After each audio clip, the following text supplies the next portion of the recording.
예, 안녕하세요. 저 김현정법사무소 이일석 변호사입니다.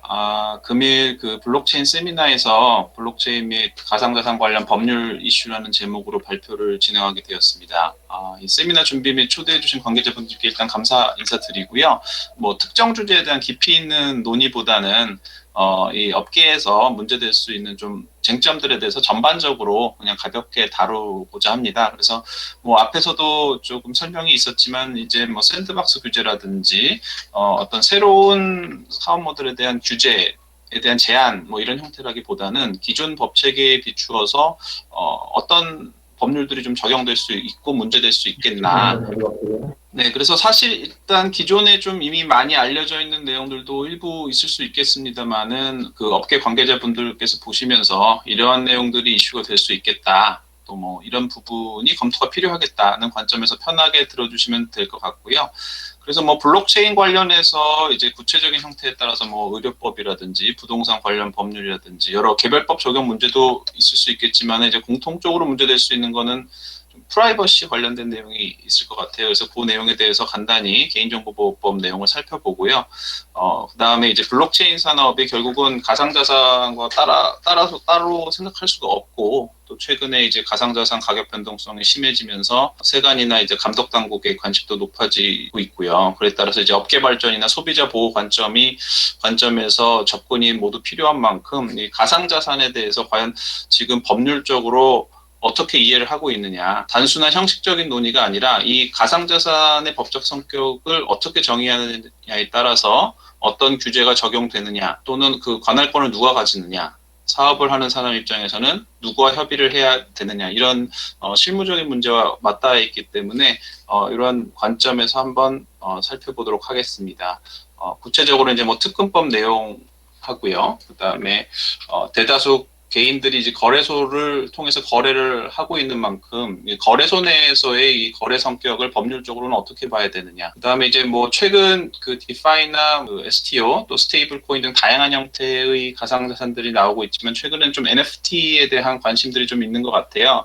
아직 이에 대해서 뭐 정리되어 있는 감독 당국의 입장이나 법률 내용은 없지만 앞으로 어떤 점들이 좀 문제될 수 있는지 간단히 살펴보고자 합니다. ICO 관련된 내용은 최근에는 조금 관심이 떨어졌지만은 이 부분도 시간이 되면은 어떤 이슈가 있는지 간단히만 살펴보도록 하겠습니다. 네, 그래서 뭐 블록체인 특성은 뭐 이 자리에 계신 분들이 더 잘 이해하고 계실 거기 때문에 자세히 설명드릴 내용은 아닙니다만은 결국은 이것이 탈중앙화, 거래 투명성, 그다음에 이제 보안성, 이런 것들을 주요 특성으로 하다 보니까 결국은 외부에서 모두 접근이 가능하다. 그 트랜잭션이나 그 정보에 대한 접근성 측면에서는 결국은 반대 측면에서는 개인 정보가 얼마든지 유통이 될 수가 있고 그에 대한 통제가 이제 기존의 어떤 정보가 유통되는 구조에 비해서는 규제 관점이라든지 통제 관점에서 좀 어렵다는 특성이 있는 것 같습니다. 그래서 이제 그 우리나라 현재 개인정보보호법상의 개인정보라고 하는 것은 이렇게 정의되어 있습니다. 이제 살아있는 개인에 대한 정보로서 성명, 주민등록번호, 영상 등을 통해서 개인을 알아볼 수 있는 정보. 그래서 이게 어떤 그 정보 자체만으로 꼭 식별을 할 수 없다고 하더라도 어떤 다른 정보와 쉽게 결합해서 식별이 가능하다면 그 부분을 이제 개인정보라고 보고 있는 것이고요. 최근 제가 조금 조사하다가 자세한 사실관계까지 파악은 어렵습니다만은 미국 항소법원 쪽에서 이제 뭐 아동 포르노물 대가로 비트코인이 지급된 사건이 있었는데 이 과정에서 뭐 압수수색 과정에서 비트코인 거래 기록인 수정헌법상의 어떤 보호받는 개인정보에 해당하지 않는다 뭐 이런 취지의 판결이 있었다고 합니다. 물론 이제 그 사안과 같은 경우는 일단 워낙 케이스 스페시픽한 사안이기도 하고 우리나라의 법 체계와는 다르기 때문에 우리나라에서 어떤 형태로 활용될 수 있을지 모르겠습니다만은 결국은 구체적인 사안에 따라서 그 블록체인이 활용되는 그 사업 모델에 따라서 그 특정한 정보가 개인 정보에 해당하는지를 판단하게 될 것 같습니다. 그래서 이제 가장 뭐 민감하기도 하고 중요한 정보라고 하는 것이 결국 주민등록번호일 텐데요. 물론 이제 최근에는 그 CI 값이라고 해서 주민등록번호를 대체하는 어떤 식별 번호에 대한 문제들이 있을 수 있겠는데 이 부분도 결국은 개인정보라고 하는 것은 정보 주체의 동의를 통해서 해결하는 것이기 때문에 이 동의를 어떻게 받고 어떤 범위 내에서 받을 수 있겠느냐 이런 관점에서 해결을 해야 될 겁니다.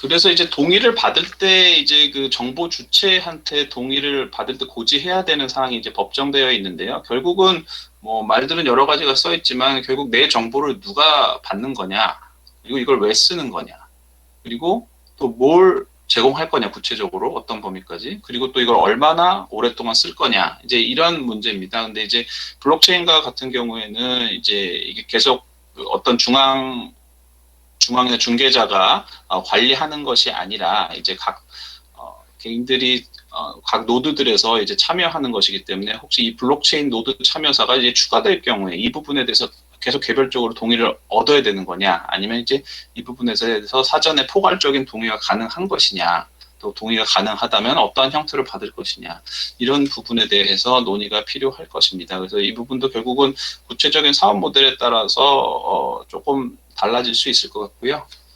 또 최근에는 결국은 이 개인정보에 대한 보유 기간이라는 거는 결국은 그 해당 정보를 파기하는 부분과 좀 연결이 될 텐데, 지금 아이디어 차원에서 논의가 되고 있는 거는 키 폐기 등의 방법으로 이 개인정보 보호 기간, 보유 기간과 이제 파기 의무 이행에 관한 사항들을 좀 해나갈 수 있지 않겠느냐, 이러한 논의들이 좀 있는 것으로 알고 있습니다.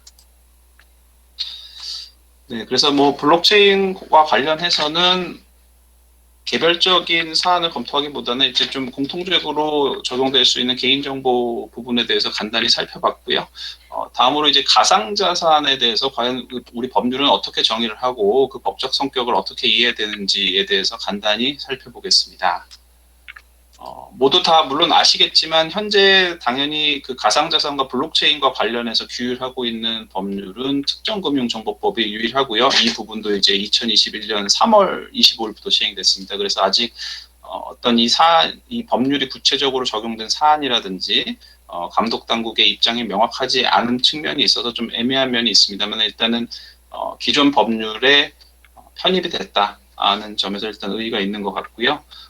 정의 규정을 보면 경제적 가치를 지닌 것으로서 전자적으로 거래 또는 이전될 수 있는 전자적 증표를 말한다라고 좀 포괄적인 형태로 규정이 되어 있고, 아래에서 보시는 바와 같이 다른 법률에서 이제 기존에 포섭되고 있던 개념들을 좀 제외하고 있는 형태로 규정을 하고 있습니다. 그렇다면 이게 그 기존의 전자화폐나 뭐 선불전자지급수단 이런 것들과 좀 어떤 면에서 차이가 있는지를 좀 보면, 기본적으로 이제 기존의 전자화폐나 선불수단과 같은 경우에는 이제 특정 발행자의 발행을 좀 전제로 하고 있습니다. 그 다음에 이 부분에 대해서 어떤 환가성, 황금성 등을 요건으로 하고 있는데, 가상자산 같은 경우에는 뭐 발행자가 특정될 수 있는 경우도 있겠습니다만, 이제 뭐 최근에 디파이 계열의 가상자산이라든가 이런 부분에 대해서는 과연 이걸 뭐 공동 발행으로 봐야 되느냐, 참여자들의 이런 이슈가 있을 수도 있겠고요. 그 다음에 이 황금성과 관련해서도 뭐 계속 전통적으로 논의되고 있는 것이지만 그 가격의 변동성 때문에 이것을 기존의 전자화폐와 같이 보기는 좀 어렵지 않느냐, 뭐 이런 내용들이 좀 차이점이라고 볼 수 있겠습니다. 그리고 또 이제 선불 전자지급 수단과 같은 경우에 있어서는 결국은 사전에 이제 충전된 그 포인트를 가지고 예를 들어서 뭐 재화 또는 용역을 구입하는 형태를 예정을 한 것인데, 이 가상자산 같은 경우에는 아직 뭐 물론 이제 지금 최근에 테슬라 쪽에서 뭐 지금 비트코인을 통해서 차량을 구매를 할 수 있다, 뭐 없다, 뭐 계속 입장을 번복하면서 좌충우돌 하고 있는 모습인데요. 앞으로 이 부분은 어느 정도 뭐 실현 가능한 것으로 보이지만은 이 부분도 역시 특정 발행자의 발행을 전제로 한 개념에 포섭되기는 어려운 경우들이 많이 있을 것 같아서, 물론 이제 경우에 따라서는 그 기존의 전자금융거래법상 선불전자지급수단이나 전자화폐에 해당할 수 있는 여지가 있는 부분들도 있을 겁니다. 그래서 저 개인적으로도 이제 그 가끔 주로 이제 외국 쪽의 이제 사업자들입니다만은 그쪽에서 이제 질문이 들어오는 경우에는 이게 아직은 저희 업계 그 법 체계 내에서 가상자산에 대한 이것이 선불전자 지급 수단이다, 혹은 뭐 전자화폐다, 이런 부분에 대한 유권 해석이 있었던 사례들은 없었기 때문에 명확하지는 않지만, 개념상으로는 충분히 포섭될 여지가 있는 부분들도 내용들도 덜어 있었던 것 같습니다. 그래서 이 부분들도 결국 앞으로 구체적인 사업 모델에 따라서 판단할 수밖에 없을 것 같고요. 그렇다면 이제 기존의 그 법원에서 이제 그 가상자산의 성격에 대해서 판단한 것으로 요 2018도 3619 판결이 있는데요. 이것은 뭐 어떤 뭐 전자화폐다 이제 뭐 기존의 법 체계 내에 포섭시켰던 것은 아니고 다만 이제 비트코인은 재산적 가치가 있는 무형의 재산이라고 보아야 한다.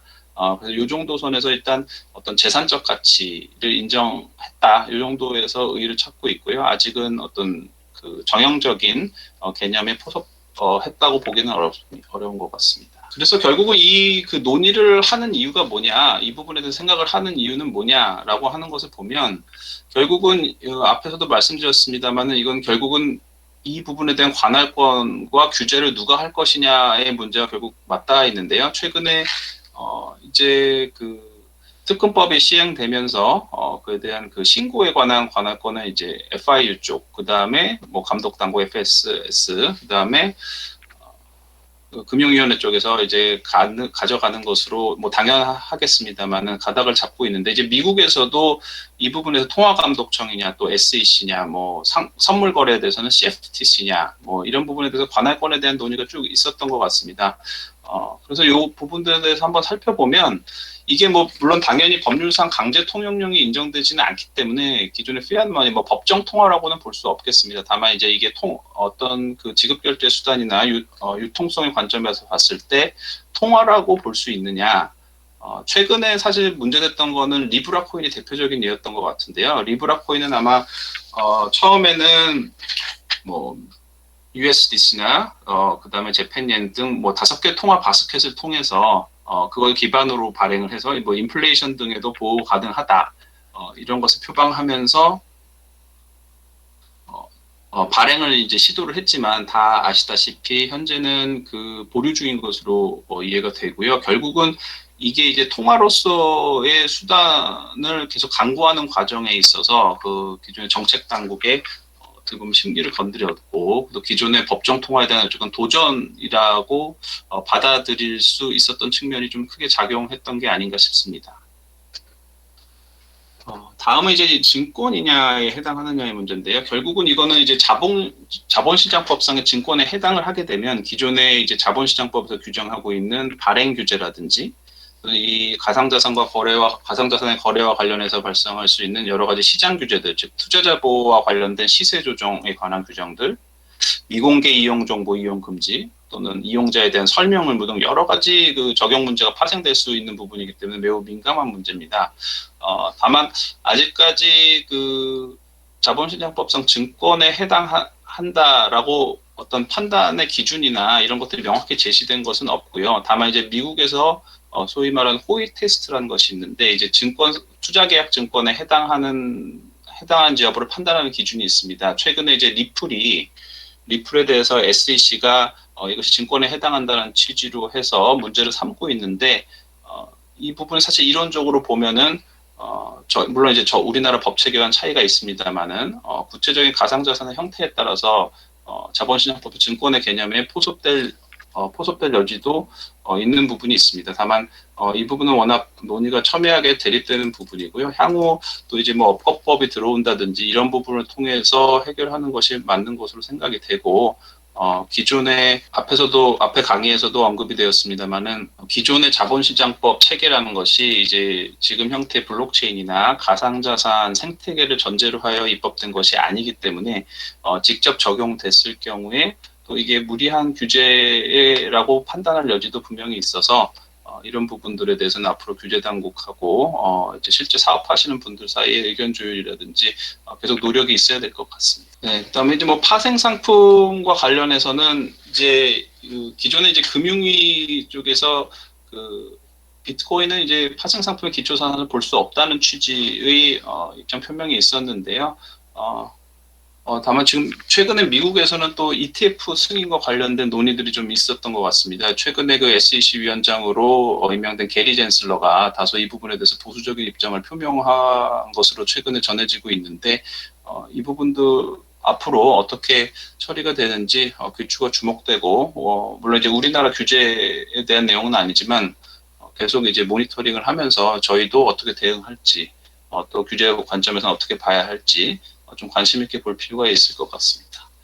그다음에 이제 뭐 마지막으로 강제 집행의 문제가 있는데요. 뒤에서 간단히 법원 판결을 소개해드리면서 말씀드리겠습니다.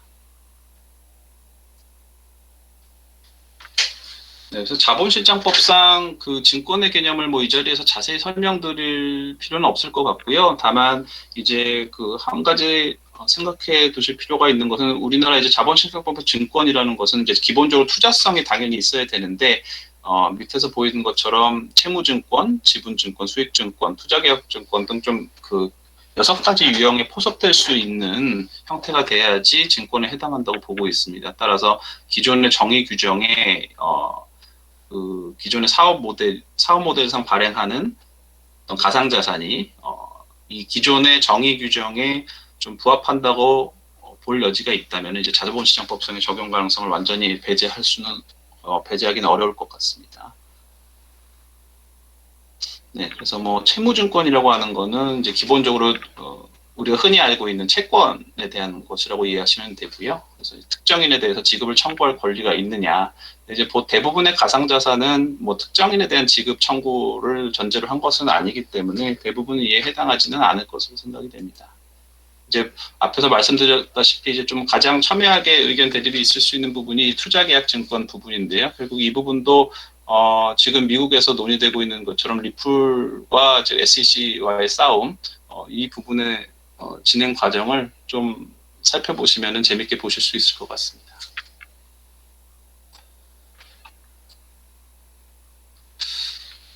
네, 이 파생상품 관련된 부분은 앞에서도 잠깐 설명드렸습니다만 그 일본의 경우에는 이 파생상품 거래가 굉장히 활발하게 되고 있고 또 규제도 지금 현재 벌써 다수 있는 것으로 파악이 되고 있습니다. 또 그리고 일본뿐만 아니라 홍콩이나 이런 부분에 상장된 거래소에서는 파생상품 거래가 활발하게 이루어지고 있는데 제 개인적인 생각을 그냥 간단히 말씀드리면 이 파생상품 거래라는 것이 물론 이제 투자자 보호 관점에서 일률적으로 금지하는 것도 의미는 있는데 결국은 이제 현물 투자를 하더라도 그 현물 시장이라는 것이 결국은 선물 시장에 대한 이해가 있어야 그 가격 변동에 대한 이유를 찾을 수 있는 것이거든요. 그래서 선물 시장을 뭐 물론 이제 제한하는 건 당연히 필요를 할 텐데 이제 구체적으로 이걸 전면적으로 무조건 제한할 것이냐 내지는 뭐 어느 정도 풀어주고 또 현물 투자의 이해에 도움이 될 수 있는 방향으로 가져갈 것이냐 뭐 어떻게 구조를 짜느냐에 따라서 또 투자자 보호 관점에서도 달리 생각해 볼 여지는 있는 부분인 것 같습니다.